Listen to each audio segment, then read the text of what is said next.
Hello बच्चों, कैसे हैं आप सब। उम्मीद है आप सभी बच्चे अपने घरों पर एकदम स्वस्थ हैं, मस्त हैं और बढ़िया से अपने एनडीए के एग्जाम की तैयारी कर रहे हैं। तो बच्चों, मैं हूं आपका मास्टर टीचर कामेश कुमार जांगेड़ और बच्चों आज मैं आपके लिए लेकर आया हूं एनडीए 2022 के एग्जाम में केमिस्ट्री को किस तरीके से आपको कंप्लीट करना है, क्या क्या उसके लिए आपको बहुत सारी इंपॉर्टेंट बातें ध्यान में रखनी है और केमिस्ट्री के वो कौन कौन से इंपॉर्टेंट टॉपिक हैं जो कि ज्यादातर पूछे गए एनडीए के एग्जाम में, उन सब पर हम अच्छे से चर्चा करेंगे बच्चों। तो फटाफट से इस वीडियो को ज्यादा से ज्यादा बच्चों को आप फैला दें, अपने दोस्तों में इसको शेयर करें, दबा करके इस वीडियो को लाइक करें ताकि ज्यादा से ज्यादा बच्चों तक यह वीडियो पहुंच सके। ओके, हर एक बच्चे को इसका फायदा मिल सके। तो चलिए बात करते हैं बच्चों, यहां पर एनडीए में केमिस्ट्री का क्या इंपॉर्टेंस है, कितने क्वेश्चन इससे आते हैं और कौन कौन से टॉपिक हैं जो एनडीए में केमिस्ट्री के अंदर ज्यादा इंपॉर्टेंट है, कितना पोर्शन हमें इसका पढ़ना चाहिए या कौन से टॉपिक है जो हमें इसके छोड़ने चाहिए। तो ये सारी बातें बच्चों आज के लेक्चर में हम करने वाले हैं, आज के सेशन में करने वाले हैं। ओके, तो आइए जरा बात करें। तो सबसे पहले तो यहां पर हम बात करेंगे कि कौन कौन से ऐसे इंपॉर्टेंट यहां पर टॉपिक्स हैं जो कि एनडीए 2022 के अंदर केमिस्ट्री में पूछे जाने हैं। ज्यादातर कौन से ऐसे टॉपिक है जहां से क्वेश्चंस आने के चांसेस सबसे ज्यादा हैं, तो उनके लिए आपको बढ़िया से मेहनत करनी है। क्या आपको अलग से प्लानिंग बनानी है वो भी मैं आपको बताऊंगा कि आपका, और दूसरी बात आपका टाइम मैनेजमेंट कैसा हो उसके बारे में भी मैं आपको बताऊंगा। ठीक है, ये सारी बातें आपको यहां पर अच्छे से बताई जाएगी। तो चलिए बात करते हैं यहां पर आज के सेशन के बारे में, क्योंकि आपका भी तो सपना है एनडीए एग्जाम क्लियर करने का और बढ़िया से अपने देश, अपने परिवार और अपने टीचर्स का नाम रोशन करने का। ओके, तो इस जुनून को बेटा बरकरार रखिएगा। आपके अंदर सन की दिमाग होना चाहिए। ठीक है, आप एकदम सनकी होने चाहिए इस कार्य को करने के लिए कि मैं तो पैदा ही डिफेंस में जाने के लिए हुआ हूं। डिफेंस बच्चों एक बहुत ही रेस्पेक्टेड जॉब होती है। ठीक है, बहुत रेस्पेक्ट मिलती है बच्चों इसमें। ठीक है, उनको अलग ही नजरों से देखा जाता है, अलग ही दर्जा होता है उनका एक। ठीक है, और आप अगर इस जॉब को पा लेते हैं तो डेफिनेटली आप भी पूरे भारत के लोगों की नजरों में रेस्पेक्टेड पर्सन माने जाते हैं। ओके, माने जाएंगे। तो इस बात को आपको ध्यान में रखना है, आपका एक भी सब्जेक्ट वीक ना रहे, इस बात को आपको बढ़िया से समझना है। सबसे इंपॉर्टेंट वैसे एनडीए के एग्जाम में केमिस्ट्री की बजाय क्या होता है, मैथ्स होता है। मैथ्स का अलग से ही पेपर होता है, तो वो पेपर आपको जरूर कंप्लीट करना है, बढ़िया से उसमें अच्छा स्कोर करना है। आप बढ़िया जितने ज्यादा मार्क्स लेकर आएंगे आपके उतने ही ज्यादा चांस है सेलेक्ट होने के। ओके, अब अगली बात, दूसरी बात कि केमिस्ट्री में ऐसे कौन से वो टॉपिक हैं सर जिन्हें हम पढ़ लें, जिनकी हेल्प से हमारे बढ़िया से बढ़िया स्कोर बन सके यहां पर एग्जाम के अंदर। तो बच्चों जैसा कि आपको पता है यहां पर अगर आप यूपीएससी, अगर हम बात करें यहां पर यूपीएससी एनडीए एग्जाम के बारे में बात करें 2022 के, तो बच्चों आपको ये पता है इस एग्जाम को कंडक्ट यूपीएससी करवाती है। ओके, और हर एक एग्जाम का एक फिक्स सिलेबस होता है, पता है सबको। आपको वही सिलेबस फॉलो करना है। केमिस्ट्री के अंदर भी आपको केमिस्ट्री के जो टॉपिक हैं जो इसमें दिए गए हैं केमिस्ट्री के सिलेबस को आपको ध्यान में रखना है, एक्स्ट्रा टॉपिक नहीं पढ़ने हैं। और एनडीए के अंदर जो केमिस्ट्री का लेवल रहता है बच्चों वो रहता है 9th and 10th लेवल के क्वेश्चंस इसमें पूछे जाते हैं। लेकिन इसका मतलब ये नहीं है कि यह क्वेश्चन बहुत हल्के होंगे। अच्छे अच्छे बच्चे इसमें पसीना निकाल देते हैं। ठीक है, उनका पसीना छूट जाता है कि यार क्वेश्चन 9th लेवल का था लेकिन फिर भी नहीं बन पाया। उनकी लैंग्वेज ट्रिकी कर दी जाती है बच्चा, वो लैंग्वेज ऐसी बनाते हैं, सेट करते हैं कि आप उसको कर ही नहीं पाते हैं, या कुछ क्वेश्चन ऐसे होंगे देखते ही बन जाएंगे। और मैं आपको बता दूं एनडीए के एग्जाम के अंदर लगभग 18 से 20 क्वेश्चंस पूछे जाते हैं। ठीक है, कभी 15, कभी 16, कभी 18, 20, मतलब ये एवरेज रहता है 15 से 20 या 18, 20, इतना यहाँ पर एवरेज रहता है। तो डेफिनेटली आप केमिस्ट्री को एक थोड़ा मजबूत पार्ट मान सकते हैं, जिसके जरिए हम अपनी रैंक बढ़ा सकते हैं जीएस के अंदर। जीएस पेपर में ये आता है जनरल साइंस के अंदर, तो आप आराम से यहां पर बेटा 70-80 नंबर केमिस्ट्री में बना सकते हैं। अगर आप ढंग से पेपर पढ़ेंगे, बढ़िया से केमिस्ट्री के सारे टॉपिक कवर करेंगे, तो डेफिनेटली आप ये कर सकते हैं। अब अगली बात आती है कि सर केमिस्ट्री के अंदर हम कौन से टॉपिक हैं जिनको ज़्यादा तवज्जो दें, जिनको हम अच्छे से कवर कर सकें, ताकि हमारे सेलेक्ट होने के चांसेस ज़्यादा हो सके केमिस्ट्री के अंदर। तो बच्चों देखो ध्यान से, यहाँ पर कुछ टॉपिक है जो मैं आपको बताना चाहूँगा, उन्हें अच्छे से मैं आपको हाईलाइट करना चाहूँगा। इसमें सबसे पहला टॉपिक है, कुछ छोटे छोटे टॉपिक है, जैसे कि यहाँ पर लॉ ऑफ केमिकल कॉम्बिनेशन, ठीक है, लॉ ऑफ केमिकल कॉम्बिनेशन, ठीक है, रासायनिक संयोजन के नियम, उन पर बढ़िया से बढ़िया प्रश्न बनते हैं, आपको वो जरूर पढ़कर जाने हैं, ठीक है। Laws of chemical combination, chemical combination, इसको आपको बढ़िया पढ़ना है। हिंदी में इसे कहा जाता है रासायनिक संयोजन के नियम। बढ़िया क्वेश्चंस आते हैं बच्चा, कम से कम 1-2 क्वेश्चन तो इस पर पूछे ही जाते हैं बढ़िया से। ओके, दूसरा आपका इंपॉर्टेंट चैप्टर है बेटा एलिमेंट्स, कंपाउंड्स एंड मिक्सचर, ठीक है, तत्व, यौगिक एवं मिश्रण। इस चैप्टर से भी बढ़िया से क्वेश्चंस पूछे जाते हैं एनडीए एग्जाम में। ओके, तो आपको बढ़िया से इस चैप्टर को भी कवर करना है। ओके, हाँ जी। और कुछ छोटे छोटे टॉपिक, जैसे कि आपने सुना होगा फिजिकल चेंज, केमिकल चेंज, भौतिक परिवर्तन, रासायनिक परिवर्तन, उस पर भी आता है फिजिकल एंड केमिकल चेंज। इस पर भी क्वेश्चंस पूछे जाते हैं। एक सोप एंड डिटर्जेंट, साबुन एवं अपमार्जक, उस टॉपिक से भी बढ़िया प्रश्न पूछे गए हैं। आप प्रीवियस ईयर के क्वेश्चंस उठा के देखिए बेटा, उन टॉपिक पर आधारित क्वेश्चंस एग्जाम में पूछे गए हैं। तो ये वही है जो पिछले सालों में बार बार रिपीट हो रहा है टॉपिक, वही टॉपिक मैं आपको बता रहा हूं, ठीक। यहां पर सोप एंड डिटर्जेंट्स, तो आपको इनके बारे में अच्छे से नॉलेज गेन कर लेनी है। साबुन और अपमार्जक, इस पर भी बढ़िया से बढ़िया क्वेश्चन एग्जाम में पूछे जाते हैं। लैंग्वेज क्वेश्चन लगता है बहुत आसान है, लेकिन जब वहां करने बैठते ना तब पता चलता है कि यार इस आसान टॉपिक से भी ऐसे ऐसे क्वेश्चन पूछे गए जो हमें समझ ही नहीं आया। ओके, अगला टॉपिक है बच्चा यहां पर एटॉमिक स्ट्रक्चर या atom and its structure, atomic structure, ठीक है, परमाणु की संरचना। परमाणु की संरचना वाले इस चैप्टर से भी बढ़िया बढ़िया प्रश्न एनडीए के एग्जाम में पूछे जा रहे हैं, ठीक।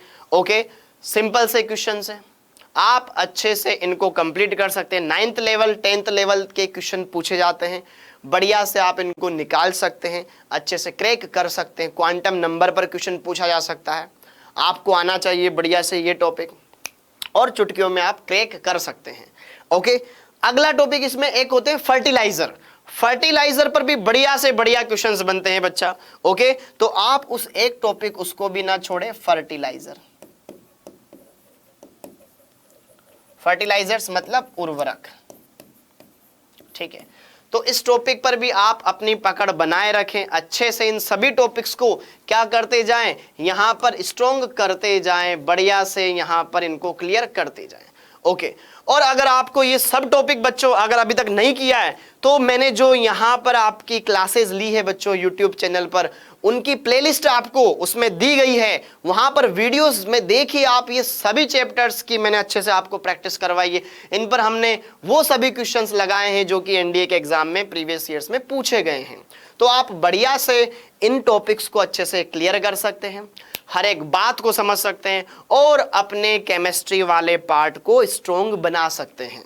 कहा जाता है ना, स्मॉल मिलाते जाओ लार्ज बनाते जाओ, बूंद बूंद से ही घड़ा बढ़ता है। अगर आप छोटे छोटे टॉपिक, अगर सरल सरल टॉपिक जितना पहले कर लोगे ना उतना आसान होता है, वरना कभी ऐसा होता है कि कभी हमें ऐसा लगता है कि ऐसा करते हैं पहले टफ पार्ट पहले खत्म कर लेते हैं, उस टफ पार्ट को करते करते ना एग्जाम टाइम आ जाता है, फिर आप इन टॉपिक को देख ही नहीं पाते। इनको ये सरल है, फटाफट करके निकाल दो ताकि आपका बोझ तो हल्का हो जाएगा कि अरे हाँ यार अभी ये भी पढ़ना बाकी रह गया। पहले खत्म कर लो, जल्दी से क्लियर हो जाएगा और आप थोड़ा मेंटली भी स्ट्रोंग रह जाएंगे, क्योंकि एग्जाम में बहुत सारी चीजें इंपॉर्टेंट होती है। आपका पेपर के टाइम पर टेम्परामेंट कैसा है, आप कैसे सोचते हैं, आपके मन में यही चल रहा है कि अभी तो मेरा सिलेबस अधूरा रह गया था यार, अगर ऐसा कोई क्वेश्चन आ गया जो मैंने नहीं पढ़ा हो तो क्या होगा। तो वहां पर वो सारी चीजें आपको अगर ढंग से समझनी है, अच्छे से वहां पर आपको रहना है, अच्छा आपका वहां पर क्या रहे, एटीट्यूड रहे एग्जाम में, तो बढ़िया से कर लेंगे बच्चों। ठीक है, तो इन सारी बातों को आपको ध्यान रखना है। केमिस्ट्री के अंदर ये टॉपिक बहुत अहम है, इनके बिना आप नहीं कर पाएंगे। ओके, और आपको रेगुलर कंसिस्टेंसी बनाए रखनी पड़ेगी। ठीक है, आपको क्या बनानी पड़ेगी बेटा, यहां पर लगातार कंसिस्टेंसी। कंसिस्टेंसी का मतलब है सततता, रेगुलरिटी, मतलब लगातार आप अच्छे से अध्ययन करें। टाइम मैनेजमेंट, बच्चे बोलते हैं सर हम कितने घंटे पढ़ें, यार तुम्हें इस एग्जाम से नौकरी मिलने वाली है, तो तुम्हें यह क्यों सोचना है कि मुझे इसके लिए 2 घंटे देने हैं, 3 घंटे देने हैं। भैया जितनी मर्जी पड़े उतने दो, चाहे तुम इसे 5 घंटे दो, 6 घंटे दो, 7 घंटे दो, 8 घंटे दो, 10 घंटे दो, डजंट मैटर। मैटर इस बात से करता है कि तुम्हारा सिलेक्शन हो रहा होगा या नहीं होगा। ये तुम्हारे जिंदगी का लाइफ चेंजिंग मोमेंट है। इसको क्यों आप समय के हिसाब से तोलते हैं, मापते हैं कि यार मैं इसको 2-3 घंटे सर देता हूं। भाई इससे तुम्हारी बढ़िया भविष्य की नींव रखने वाले हो, तुम एक बढ़िया भविष्य का निर्माण करने वाले हो। तो ये क्यों सोचना कि इसमें कितना पढ़ना है। जितना हो सके, जितना टाइम तुम्हें मिल रहा है उतना निकालो, क्योंकि पढ़ना जरूरी है। ठीक है, कोई टाइम मैनेजमेंट आपका नहीं होना चाहिए। मतलब टाइम तो मैनेज करो, बाकी चीजें मैनेज करो, लेकिन ये ना सोचें कि अरे 2-3 घंटे ही पढ़ लूं क्या। जितना समय मिले उतना पढ़ो, कोई नहीं रोक रहा है आपको। ठीक, आपको मैं बोल दूं 2 घंटे पढ़ना है डेली, तो क्या आप 2 घंटे पढ़ोगे? 2 घंटे से ज्यादा नहीं पढ़ोगे। आपको पता है ना आपने कितना पढ़ा हुआ है, कितना आपका बचा हुआ है, उसके अकॉर्डिंग आपको प्लानिंग बनानी चाहिए। तो टाइम मैनेजमेंट खुद के हिसाब से बनाए। और मैं तो ये कहूंगा कि पढ़ने के कोई घंटे फिक्स ना करें कि मुझे इतना पढ़ना है, जितना खींच सको अपने आप को इसमें खींचो। ठीक, ओके, तो टाइम मैनेजमेंट का आपको इस तरीके से मैनेज करना है। ओके, अगली बात है बच्चों यहां पर कंसिस्टेंसी। अगर हम बात करें कंसिस्टेंसी, मतलब कोई भी काम करो तो उसको लगातार करो, उसको रोको मत, वरना फिर वो जितना पढ़ा होता है ना सब बर्बाद हो जाता है। ठीक, इस बात का ध्यान रखें। और हार्ड वर्क, थोड़ा मेहनत तो करनी पड़ेगी यार, क्योंकि वहां जाने के बाद तो सारा का सारा मेहनत करने वाला काम है। ठीक है ना, जब डिफेंस में अपना करियर बनाओगे तो वहां थोड़ा फिर तो शारीरिक मेहनत ज्यादा होगी। अभी मेंटली आप स्ट्रांग हो जाओ। ठीक है, आपका मेंटली टेम्परामेंट स्ट्रांग होना बहुत जरूरी है। फिर वहां तो आपको फिजिकल वर्क करना है। ठीक है, ओके, उसके लिए पहले आपको रिटन एग्जाम क्लियर करना पड़ेगा। आपको वह वर्दी पहननी है बेटा, चाहे आप आर्मी में जाएं, चाहे आप एयरफोर्स में जाएं, चाहे आप नेवी में जाएं। करियर तीनों में ही बहुत शानदार है, लेकिन उस वर्दी को पहनने के लिए पहले लिखित एग्जाम क्रैक करना जरूरी है, वरना आपके सपने पूरे नहीं हो पाएंगे। ठीक, लाखों बच्चे हर साल प्रिपरेशन करते हैं, ठीक है, और सेलेक्ट नहीं हो पाते हैं। तो उनसे पूछो जिन बच्चों की उम्र निकल गई। ठीक है, जैसे कि मान लो अभी आपकी एग्जाम देने की एज है तो आप दे सकते हैं, लेकिन अगर बच्चा ओवर एज हो जाता है तो वो दे नहीं पाता है। उसकी इच्छा थी कि यार मैं भी एनडीए में जाना चाहता हूं, मैं भी फ्यूचर बनाना चाहता हूं डिफेंस में अपना, नहीं कर पाया। आपके पास ये मौका है, तो तुम्हारा कोई भी सब्जेक्ट वीक ना रहे, केमिस्ट्री चाहे फिजिक्स चाहे मैथ्स चाहे और बाकी सब्जेक्ट, अच्छे से कमांड बना लो बेटा, क्योंकि जो डिफेंस है बहुत बढ़िया करियर है, इसमें आपके बहुत अच्छी आपको ऊंचाइयां मिलने वाली है। और फाइनल एग्जाम शेड्यूल, अगर हम बात करें फाइनल एग्जाम शेड्यूल के बारे में बच्चों, तो यही जो बातें हैं, ये मैंने जो आपको बातें बताई, इन बातों को आपको अच्छे से फॉलो करना है, हर एक बात को समझना है। तो इससे बढ़िया आपके लिए फाइनल एग्जाम शेड्यूल नहीं हो सकता है।